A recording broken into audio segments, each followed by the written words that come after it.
Aloha, everybody. Welcome to Release Sundays Live. I'm your host, Micah Sky. Nice to see you. Been a couple weeks. Coming back with a fire show. Deep Decode, very controversial. We're going to get into it all. Just letting a few people come on in. Doing a little mix first. Mixing some music while we get a few people on in here. There we go. All systems go. Doing a systems check. Nice. Beautiful. Welcome, everybody. My apologies for the 2-week hiatus. Had a lot going on. Had some apprentices in town preparing for the program coming up that we had to move from March to May. Setting up some beautiful guests and all things in between. And actually, we've had a few shows dialed, but we've had some technical difficulties. So my apologies. The last couple of weeks we haven't been able to do our Monday show as well on Rumble. One of which we were set fully to go, and somebody third-party hacked our entire system and brought the whole system down. So, and then last week, unfortunately, my aunt passed away from a stroke. Blood clots to the brain. Yeah. We're going to talk about that tomorrow because we can't talk about that on here. We'll get in trouble. Hey, Tiffany. Aloha. So yeah, this show will be streaming as well. It'll be on Rumble tomorrow, and we will have our show tomorrow where we got a lot to catch up on. So, and we have quite the tribute to my aunt. You know, it's personal when you start losing family members to what's going on. You guys know what I'm talking about. Can't really, again, talk about it on here. But yeah, it's been a lot. It's been a lot, to lose a family member. My Aunt Cookie. That was her nickname, my Aunt Cookie. So I think it's really impacted the family. My dad lost a sister. My uncle, I lost an aunt. And it's getting personal. And it's only continuing. So we're going to get into a lot of that tomorrow. And but the system got fixed. We're back online. And we're going to be doing a powerful decode on all of that and catching up with everything that's going on tomorrow on Matrix Body Mechanics Live. But today. Oh, I'm sorry, Tiffany. Yeah. My condolences to your mom's husband. And yeah, it's across the board, you know. Somehow, when the professionals, the celebrities are going down, witnessed by 20 million people in the NFL and stuff, it's still kind of doing this. Crickets in the background. So I'm wondering where the breaking point will be, where people will start waking up to what's going on, because it's only going to progressively get worse. But today's decode is becoming evidently a priority to me. I know a few people have checked in. What's up with your social media posts? I've been posting a lot. I've been kind of shifting gears. First, I kind of said, I'm becoming more of an advocate for men because I'm becoming more and more aware of the pandemic of. Oh, I probably shouldn't have said that word on here. What's said is said. But the inversion of polarity to the sexes. It's one of the greater psyops and degradations of eugenics in our culture. And no one's paying attention to it. That's how desensitized we are. So that's what it is today. The inversion in the Garden of Eden, the war of the goddess, and dysgenics. So you've heard of eugenics, which means good breeding, but dysgenics was really what's going on to humanity. It's a bad breeding. It's a destruction of our genetics, which we're seeing across the board. But the dysepigenetics is what's really, really becoming apparent to me is having the greatest impact. Now, if you're not familiar with epigenetics, we're going to get into that today, and we're going to look at it all. But in short, it's the ability to change your genetic sequencing through consciousness. We talk a lot about how consciousness is directed by the form. And so we're going to look at the details of what that really looks like.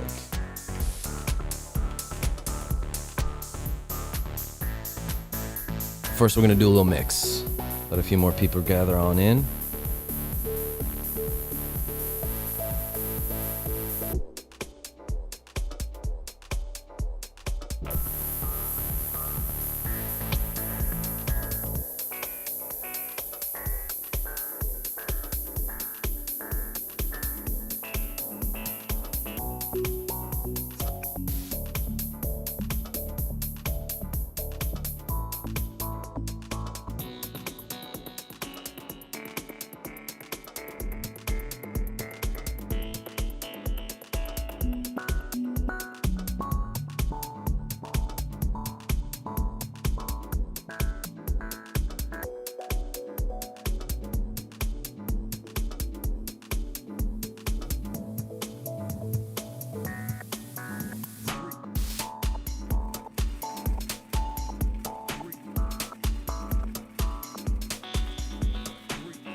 Little Sunday mix. Welcome everybody.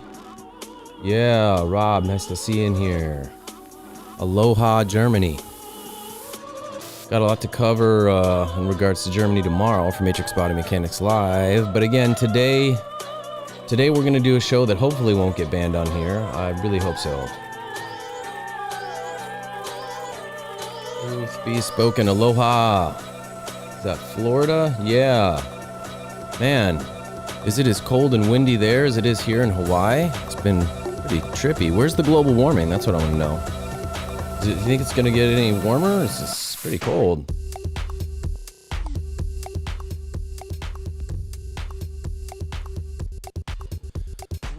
So funny. My ex-wife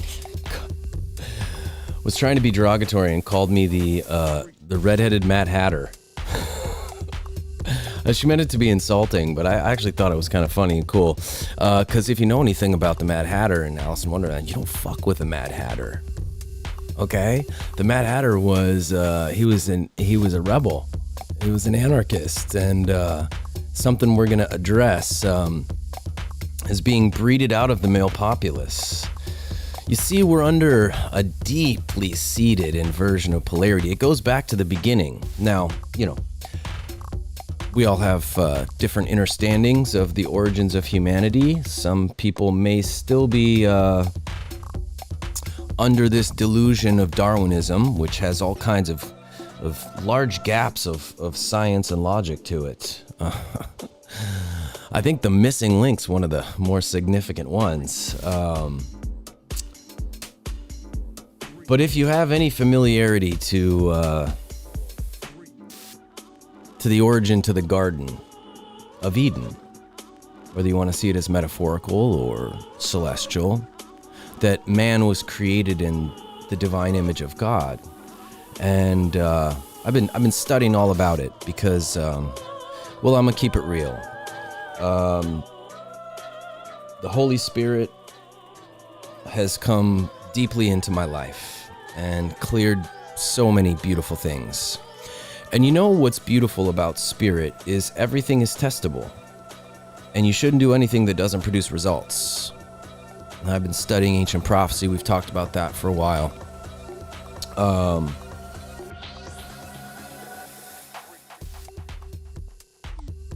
And lots of ancient prophecy talks about in the end times, the times before great change into a new age, which we're in. We're entering from the Piscean into the Aquarian age.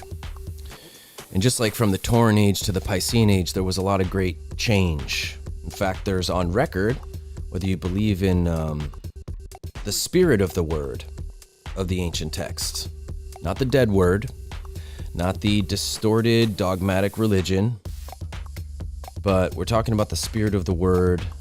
There is a parallel in over 40 civilizations, folks, of a massive flood and cataclysmic destruction.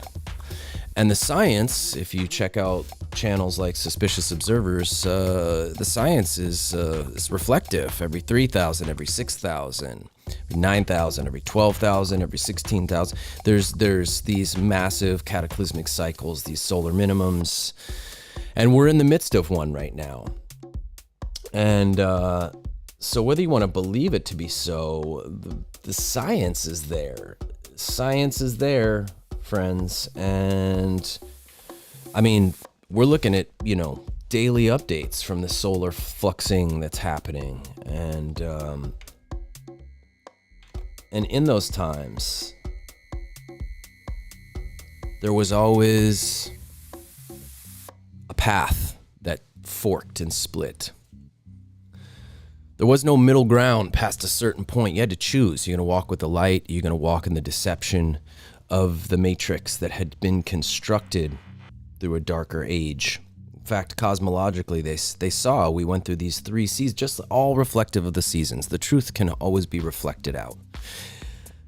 And it's paralleled through all things, like our seasons. We have 3 transitional seasons, then we have a primary season of life and living. And so our cosmic age is structured in the same, and we are coming out of the winter, the dark age, the iron age into the bronze age. It's an age of disclosure, exposure, of deceptions, systems of control, authority. And that's what we're in. That's what we're a part of right now. That's what our show is all about. So I want to look at the inversion in polarity, and I want to take it back even to the origin of ancient texts in this Garden of Eden. I want you to think about that story. I don't know how much you know about it, but, Adam was cruising around the garden, naming animals. Boom, this is this, and God saw he needed a companion. And so was his divine partner created in Eve. And as they were cruising around, there was an inversion of polarity in the beginning because Adam didn't keep track of his partner, her whereabouts. He lost his lead right off the bat. And in that losing of his lead and his divine partner, did she wander off, and was she beguiled by a fallen angel who had already made a rebellious act to split with his free will from the divine despite his higher placement in the order of things? And he saw this beautiful creation of the divine, of course, had spite for it, and so he beguiled Eve to partake in what is referred to as the tree of knowledge, to bite this sacred fruit. Now, what was this fruit? Could have been our divine sexuality. But the bottom line is she took a bite of that fruit before Adam did. He actually said, don't do this. She didn't listen. She took it upon herself to take lead. And he capitulated. See? So they both played a role. In fact, after she took a bite of that fruit, he followed suit. So they were kicked out of this sacred divine place that required nothing, and into a harsher world did we fall. And did they fall to wander the earth? And of course, they were still given the blessings of having family and children, and they did. They had Cain and Abel, 2 sons. Now, in deeper decodes, we've talked about that Lucifer beguiled Eve and partook in divine union with her. And Barry B, yo, aloha. And that Cain was actually of this fallen genetic divine son, this angel. He was of that genetic coding. And Abel was of Adam's coding. And of course, in the story, Cain kills Abel. What most don't know is Cain actually ate Abel. It's depicted even in the Bible when you read through the spirit of the word. He said, I've received my son's body, where, his blood, where's his body? And he said, I am my brother's keeper. That's what he said. I ate that fool. And of course, there was another son born, Seth, and there were other lineages that came along, and of course Cain was cast out, but he was still given the blessing to create children and families in these civilizations. And as the civilizations progressed, they became more and more wicked. It gave them about 1600 years before the Great Flood, this flood I speak of that's on record throughout over 40 civilizations. Kind of wiped out everything. Of course, there were over 200 angels that were sent down to be watchers and keepers, just not interact with the humans, but oversee. And of course, they took their free will and were convinced to bear sons and bear children from the women. They were drawn to their beauty, created these as were referred to Nephilim, giants that began consuming everything, running amok. It was part of the flood. It was like a clean swipe, so to speak, but there was still genetic lineages of Cain that survived, along with Noah and his family. Remember, by the way, it's also talked about that these humans were giant. They were larger. Even Adam was supposed to be, I think, like 12, 13 feet tall. We've kind of progressively gotten smaller and smaller. Very interesting. We're going to tie that in later. But as we look at this depiction that's been depicted through so many forms of art and symbology, we're going to tie it into the modern day and the inversion of polarity that there is and the psyop of neo-feminism. Now, I want to make a few things very clear. Number one, by all standards, a classical or traditional feminist I could very much consider myself to be. And it is of deep reverence that everything that I'm witnessing and perceiving of reality with the gnosis I've gained is in alignment to natural law. What is in alignment with all things? No human beings should have more rights than other human beings. And that's where classical feminism was. It was about balance. It was about no matriarchy or patriarchy leading. No man or woman should have more rights than the other. We're going to get into what's become Aloha Rich, and we're going to look at where it's festered to from this state. It's over here, I think, the graphics. And many of you will consider this very controversial. But let's look at what that word means.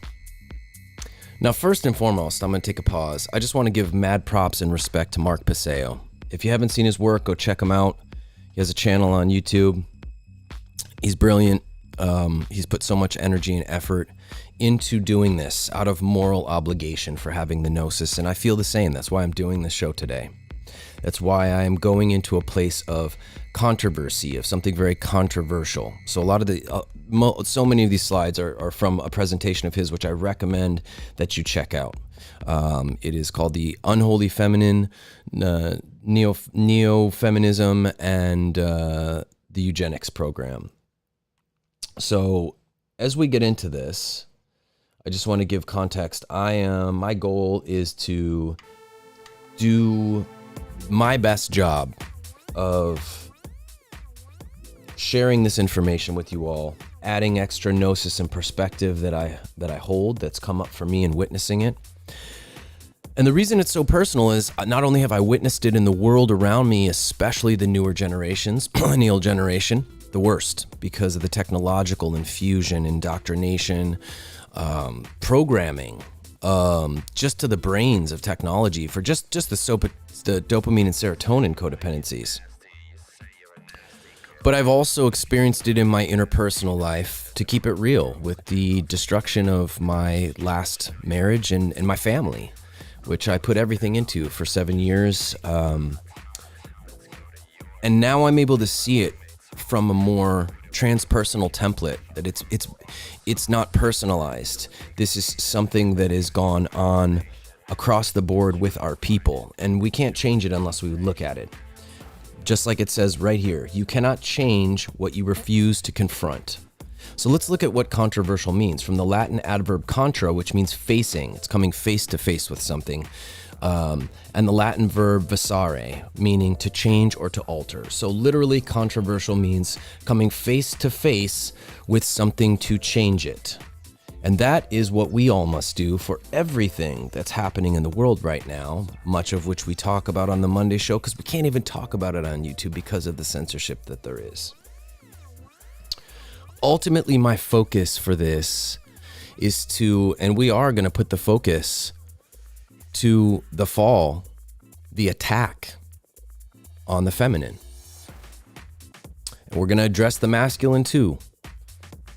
Both have been compromised. But my focus is for us to return to this spiritual alpha, male and female, true, authentic divinity. That's the focus of this show. I just want to say that now. So if I offend or trigger some people with this, I ask you to not judge the Mad Hatter look, my tonality, how I say it, but to really try to look at the information that we're getting into. It's about the information we're exchanging, and I'll do the best that I can to be neutral in that communication of that knowledge and wisdom and that expression. But when we start looking at what classical feminism was versus neo-feminism, and this slide shows a lot. As you can see, these women wanted to be the right to vote, which, we can get into on a side note another time about what that was really about, which was, it's just another taxpayer. And it's another person they could integrate into the workplace and take out of the family and the home, which has been the primary attack to these psyops, because the family not only supports the procreation of our race, which these dysgenicists, these eugenicists, these dysgenicists, is their focus, because they believe that the eugenics should be for them, the good breeding, because they are of a better stock than us. And so they have been working to degrade the genetic populace of the masses, which they refer to as useless eaters. But we can see a very dramatic difference between these two images even. Fuck your morals is what she has written across her chest. The women of classical feminism were looking for equal rights. I can get behind that 100%, like I said. But the fall from our origin ties in because it's all interconnected. So let's go through them. All feminism is not equal. Let's look at the attributes of classical feminism. Equality for both genders and natural human rights. Women should receive the same pay for the same work. Again, all fair, all balanced. I agree. I'm in alignment. That's all in alignment with natural law. Equality for both genders in natural human rights. No person should have more rights than another. Not elitists.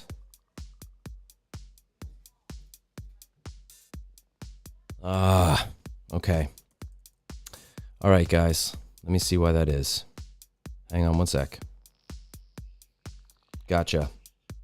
Thank you for letting me know that. It's a good thing now. There we go.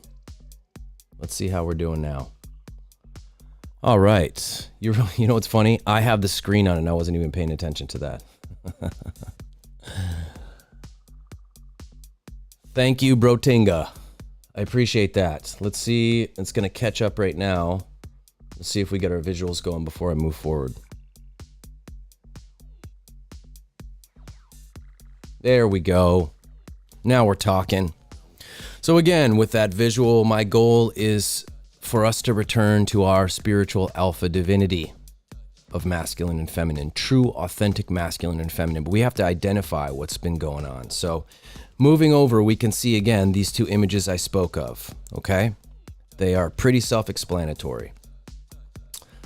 Let's dive in to this. All feminism is not equal. As we look at this, equality for both genders and natural human rights. Yes, no one should have any more rights than anyone else. Women should receive the same pay for the same work. If she's doing the same work as he, there's no reason she shouldn't get paid that, 100%. No patriarchy or matriarchy. Cooperation between the genders. Aho. That's Hawaiian for hallelujah, for those not familiar. And I'm happy to share some of the Hawaiian terms. Like we say pow when we're done with something. I'm pow. This show is pow. But right now, the show's just beginning. We're just getting started. Neo-feminism, let's take a look. Additional rights for women over men. Don't believe it? We could take a look at over 10 examples of how the laws today are in favor of women over men. And I'm going to show you a bunch of examples. Attempts to equate gender in all aspects, not just in rights. And an undertone that a matriarchy should replace the current patriarchy. Okay? So as we look at this chart, it's a good visual reference. All feminism is not equal. Classical feminism, balance. And you can see the graphic from the neo-feminism. I think it's quite self-explanatory. Neo-feminism is an act of war. Neo-feminism is a program of social engineering or mind control which specifically targeted women in order to incite a war between the sexes in a divide and conquer strategy. The long-term goal of this manipulated gender war is to weaken both genders to such an extent that it becomes much easier for the entrenched ruling class to subjugate both men and women under their worldwide system of totalitarian control. Period. Now, if you think about it, out of all the things through the Hegelian dialectic,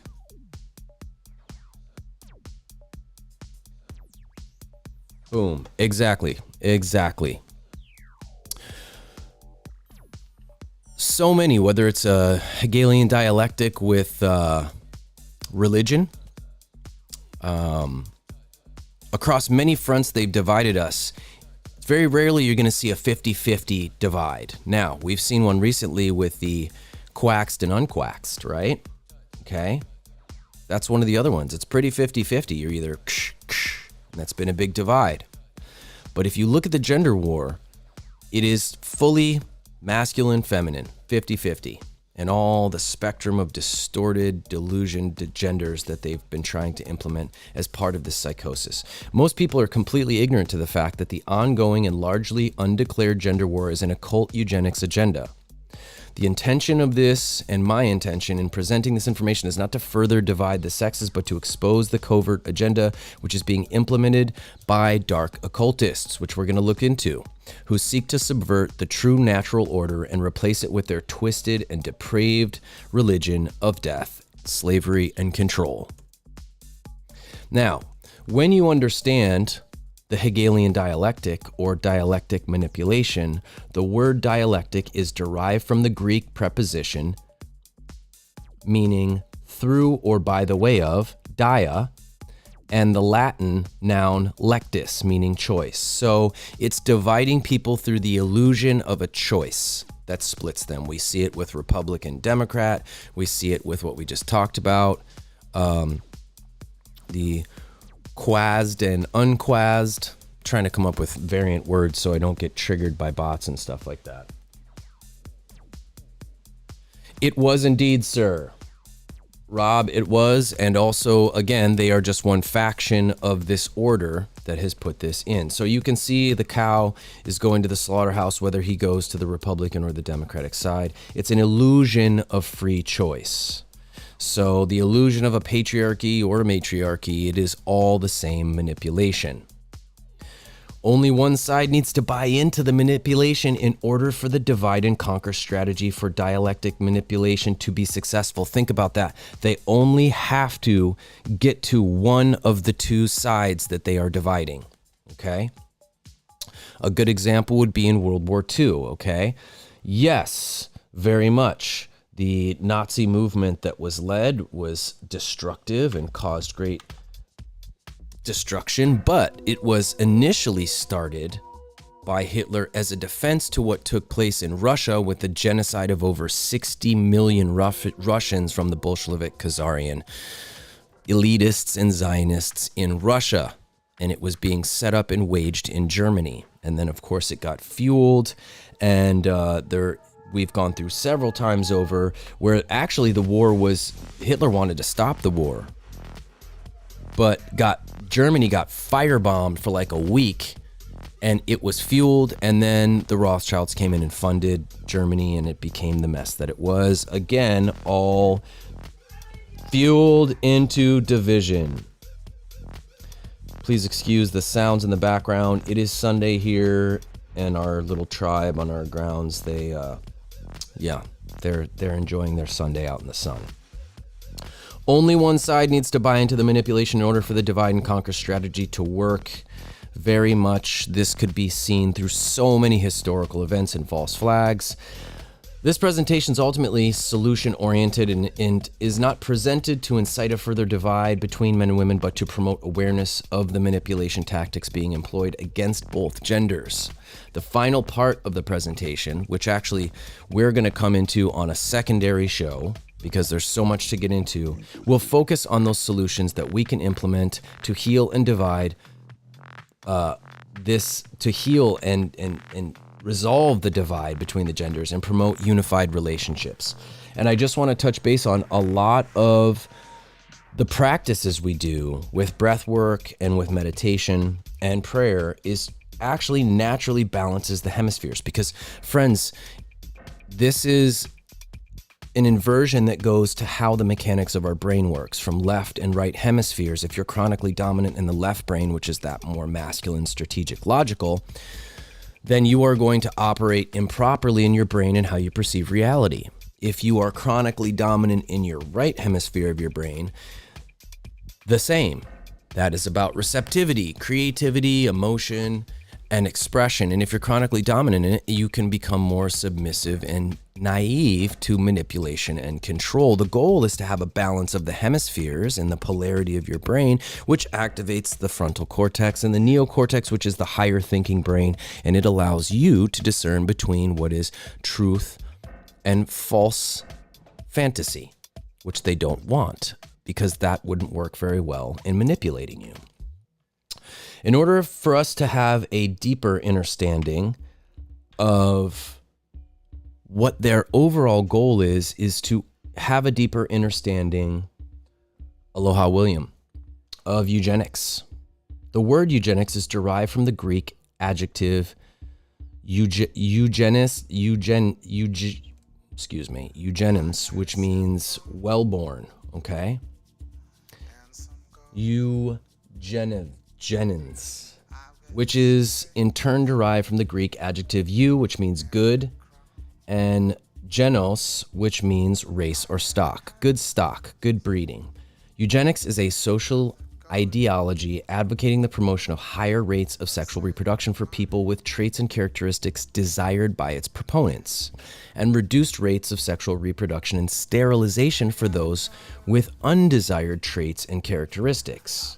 Now, when that happens to be the characteristics those in control want to decide, we have a problem. This practice could be described as a main religious tenet of the ruling class, who believe that it is simply natural order for the most ruthless of humans, whose genes are the fittest to rule the rest of the human herd. They see themselves as an elite class of human beings who attain the highest position of power in the world because they are genetically superior to those they rule. Ultimately, this psychopathic ruling class believes that they have every right to decide who is allowed to live and procreate and who must die. They consider themselves human farmers. And that can deeply be reflected in the demonstration of abortion, okay? It is one of the most significant examples.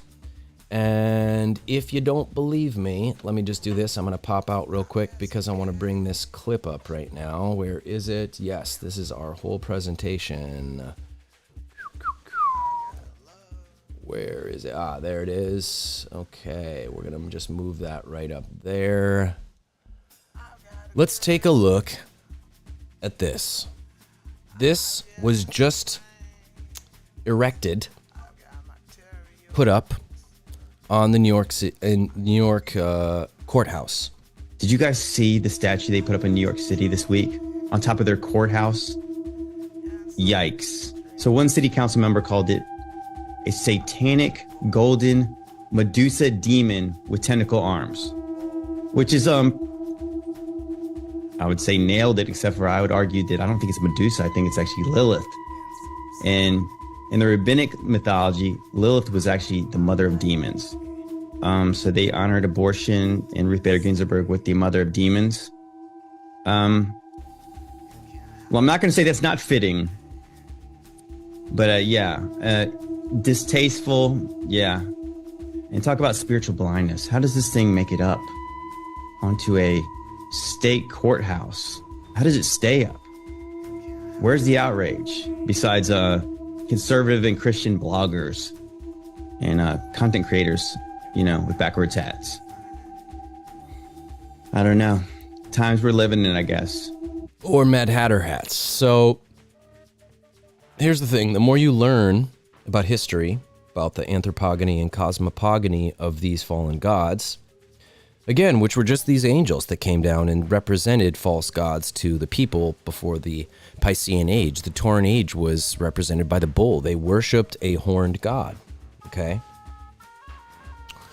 Just keeping it real, guys. Just keeping it real. Now, epigenetics, the word epigenetics is derived from the Greek prefix epi, which means beyond, further than, past, and the Latin word genere, which means to make or to create. Epigenetics is an emerging branch of science that takes human consciousness into consideration regarding biological, psychological, and physiological expressions of human life. That which goes beyond our genes. Now, the science of epigenetics clearly demonstrates that human beings possess the ability to create adaptive changes to their gene expressions via changes in consciousness. Genes have been proven to be only a tendency for biological expression since consciousness precedes the genetic expression. If consciousness is changed, gene expression can be fundamentally altered. I want you to think about that. We talk about this a lot. Even in human design, we talk about consciousness directs the form. Consciousness directs the form.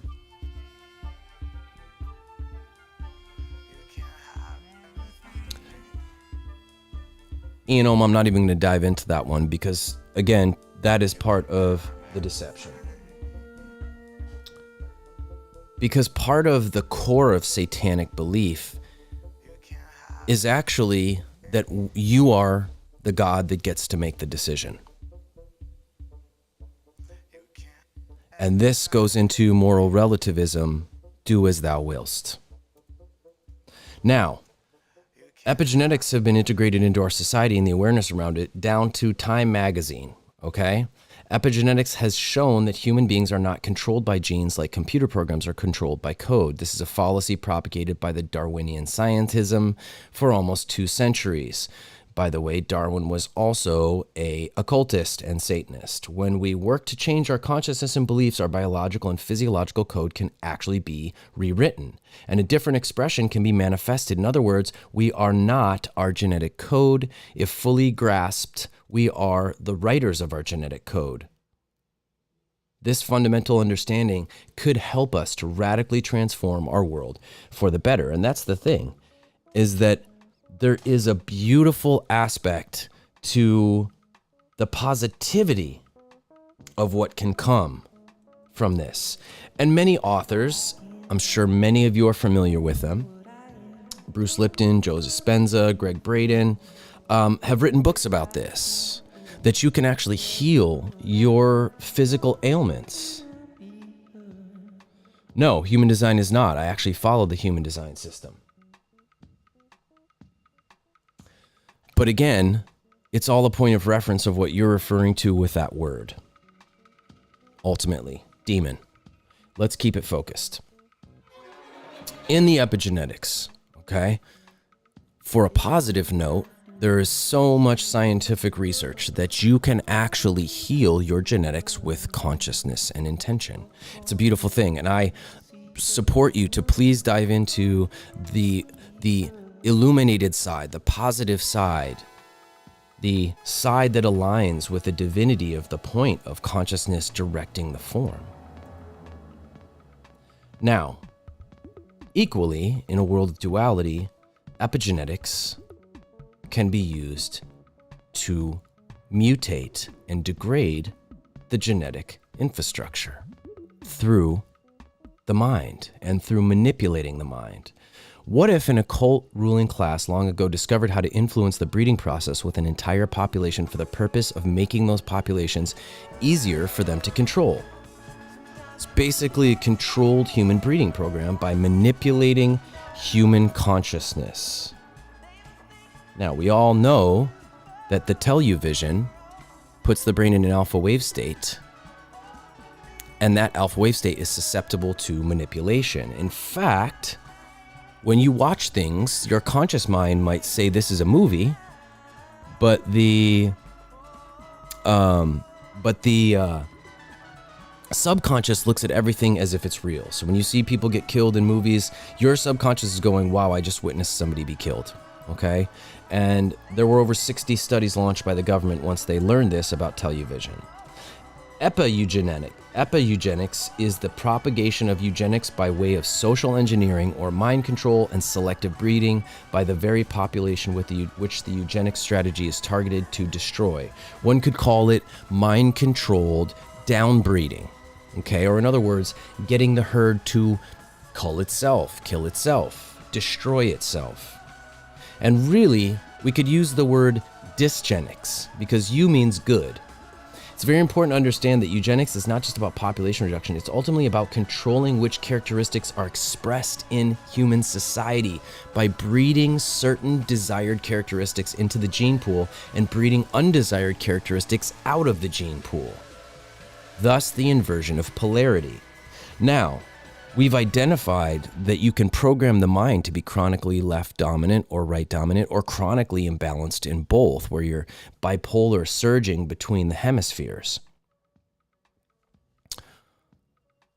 But that has an impact on the genetics that are then passed down. And who passes those genetics down? Well, the mother passes down genetics as she grows the next generation in her womb.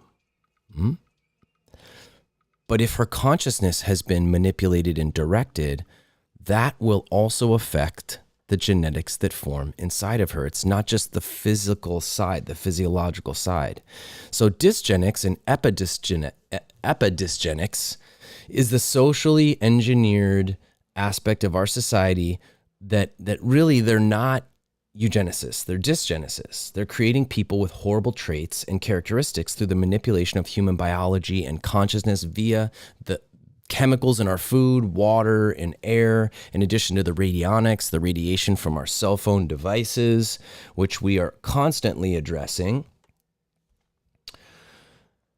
And all of this is changing our human physiology for the worst. Now, whether you believe in Satanism or Luciferian religion, though it's considered to be the oldest religion, and really it's just reflective that you have not done more historical research to understand the origins of what it is, which is right there. All of it you have access to. For a brief review, Satanism is an ancient occult religion comprised of diverse interconnected networks of worldwide adherents. At its ideological core, this religion postulates that knowledge of the human psyche and knowledge of the laws of the universe should be occulted and held by only a few human beings. Remember, occult just means hidden. It is much more accurate to perceive Satanists and dark occultists in general as ancient psychologists who hold and wield hidden information for the purpose of exploiting those who remain ignorant to it. Ignore-ance. Ignore. You're ignoring what's in front of you. Through the power differential they gain by way of manipulating those who remain in ignorance of this occulted knowledge, this small minority who are in the know, and they wish to permanently rule the masses of humanity and effectively become their own gods on earth. It is important to understand that contrary to popular belief, an overwhelmingly vast majority of Satanists do not worship some externalized deity known as Satan, which was really Shaitan in Hebrew. Okay? And this, in many respects, is a diversion tactic. Okay? They see Satanism as an ideological way of being in the world and a view of a ego-driven self as the god of their religion, which is in opposition to the understanding of the divine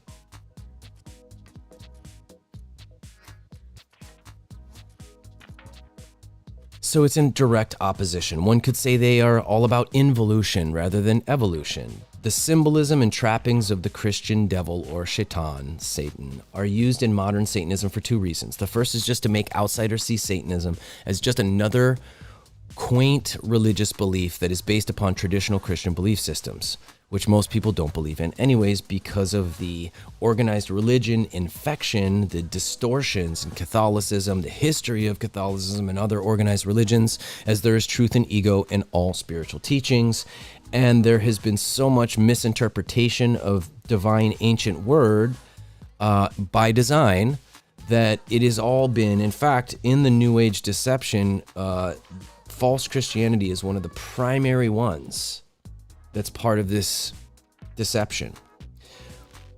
The second is to associate itself with an adversarial dynamic in nature referred to as involution in the occult world, the force which opposes true evolution of consciousness. The word Satan comes from Shaitan, meaning adversary or opposer.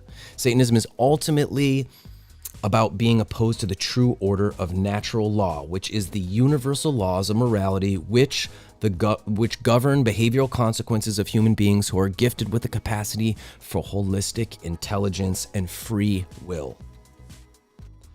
Thus, that brings us to the war on the goddess, which we started with, and where it goes back to the origin. What modern women are being socially engineered to think, to want, to be, and the effects of that social engineering upon human society. Now, why the feminine? Why specifically target women?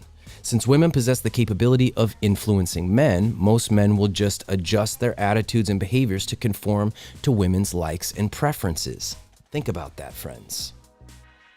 Think about that, men's.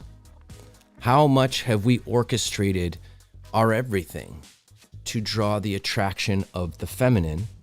It's a compulsion for us to even procreate, to continue life to go on. It's intrinsic in our being. Therefore, if the ruling class can influence the minds of most women, the men and the children of the society will ultimately follow. Additionally, women ultimately control at a biological level the human procreation process by way of their control over the selection of males with whom they choose to reproduce. Taking both of these factors into consideration, it is women who ultimately decide which traits and characteristics are passed down to future generations of humanity. And it is not just physiological. It is through the consciousness directing the form. So if we manipulate the consciousness to distort and fall from its natural way, intrinsically that will be passed on through the womb.